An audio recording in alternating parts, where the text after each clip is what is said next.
इंसान बिना भोजन किए कई दिनों तक रह सकता है, बिना पानी पिए भी कुछ समय निकाल सकता है, लेकिन बिना सांस लिए कुछ पल निकालना भी मुश्किल हो जाता है। सांस लेना शरीर के सबसे महत्वपूर्ण कामों में से एक है और इस प्रोसेस में फेफड़े एक अहम भूमिका निभाते हैं। आज इस वीडियो में हम जानेंगे कि इंसान के फेफड़े आखिर कैसे काम करते हैं और किस तरह ये ऑक्सीजन को हमारे ब्लड तक पहुंचाने में मदद करते हैं। तो चलिए शुरू करते हैं आज का वीडियो। फेफड़े की भूमिका समझने से पहले फेफड़ों की संरचना के बारे में समझना जरूरी है। फेफड़े रेस्पिरेटरी सिस्टम के सबसे महत्वपूर्ण अंग माने गए हैं। ये बहुत सारे टिश्यूज का एक समूह है जो डायफ्राम के ऊपर, रिब बोन्स के नीचे एवं हृदय के दाएं बाएं हिस्से में मौजूद होते हैं। इंसान के दोनों फेफड़े बराबर आकार के नहीं होते। दायां फेफड़ा बाएं फेफड़े के मुकाबले अधिक फैला होता है। दाएं फेफड़े के नीचे लीवर मौजूद होता है। उसके लिए जगह बनाने के लिए इस फेफड़े का साइज थोड़ा छोटा होता है। दाएं फेफड़े में 3 भाग होते हैं जिन्हें लोब कहते हैं और बाएं फेफड़े के केवल 2 लोब होते हैं। ये लोब स्पंज के जैसे टिश्यूज होते हैं जो प्लेउरा नामक मेम्ब्रेन से घिरे रहते हैं। हर फेफड़े का अपना प्लेउरा टिश्यूज का समूह होता है। यही वजह है कि अगर एक फेफड़ा खराब हो जाए तो दूसरा फेफड़ा अच्छे से काम करता है। फेफड़े के नीचे एक ऑर्गन होता है जिसे डायफ्राम कहते हैं। ये डायफ्राम भी सिकुड़ता है और फैलता रहता है। जब ये फैलता है तो हमारा फेफड़ा सिकुड़ता है और जब ये डायफ्राम सिकुड़ता है तो फेफड़ा फैलता है। तो चलिए फेफड़े के कार्यों को शुरुआत से देखते हैं। जब फेफड़े फैलते हैं तो वो शरीर में हवा खींचने का काम करते हैं। जब वे सिकुड़ते हैं तो शरीर द्वारा बनाई गई कार्बन डाइऑक्साइड गैस को बाहर छोड़ते हैं। डायफ्राम और रिब बोन्स फैलकर और सिकुड़कर सांस लेने की प्रोसेस में फेफड़े की मदद करती है। जब इंसान नाक के द्वारा सांस लेता है तो हवा गले में मौजूद ट्रेकिया में जाती है। ट्रेकिया को विंड पाइप भी कहा जाता है। आगे जाके ट्रेकिया 2 पाइपों में डिवाइड हो जाता है। इनको ब्रोंकियल ट्यूब कहते हैं। ये ट्यूब दोनों फेफड़े में पहुंचकर फिर कई भागों में डिवाइड हो जाते हैं जिनको ब्रोंकियोल कहा जाता है। फेफड़े के अंदर अंगूर के गुच्छे जैसी संरचनाएं होती हैं जिन्हें एल्वियोली कहते हैं। इनकी कुल संख्या 480 मिलियन होती है।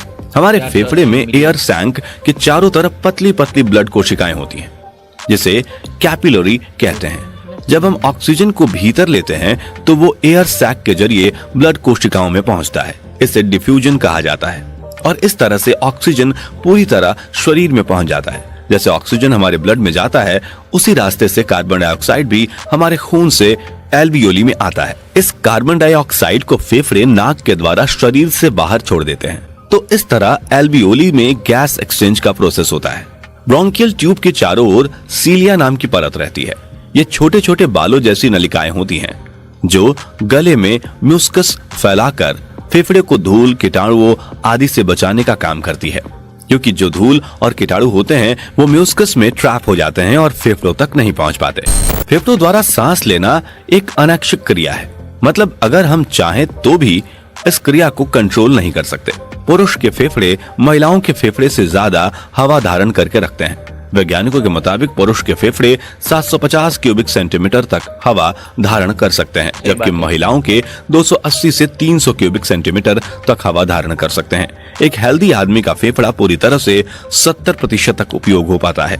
अमेरिकन लंग एसोसिएशन की सर्वे के अनुसार एक साधारण इंसान 1 मिनट में 15 से 20 बार सांस लेता है, यानी पूरे दिन भर में 20,000 बार तक सांस लेता है।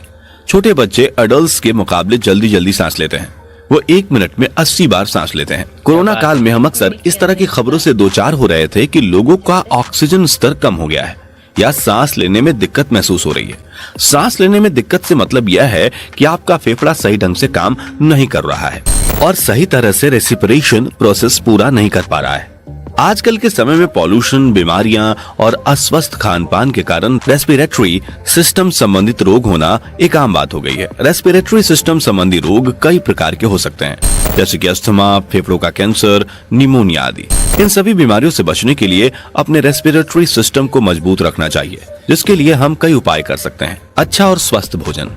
ज्यादातर बीमारियां खराब भोजन की वजह से होती हैं, इसलिए हमें संतुलित और स्वस्थ भोजन करना चाहिए जो हमारे शरीर को ताकत दे और हमारे दिमाग और शारीरिक विकास में सहायक बने, शरीर का वजन बढ़ने ना दे। आजकल गलत खान पान के कारण मोटापा बहुत अधिक बढ़ गया है। मोटापा अपने आप में एक भयंकर बीमारी है और यह हजारों बीमारियों को जन्म दे सकता है। इसलिए मोटापे से बचें और अपने वजन को नियंत्रण में रखें।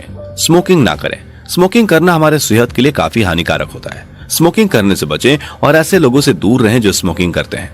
पॉल्यूशन से बचने का प्रयास करें। पॉल्यूशन के कारण आजकल हेल्थ रिलेटेड प्रॉब्लम्स बहुत बढ़ गई हैं।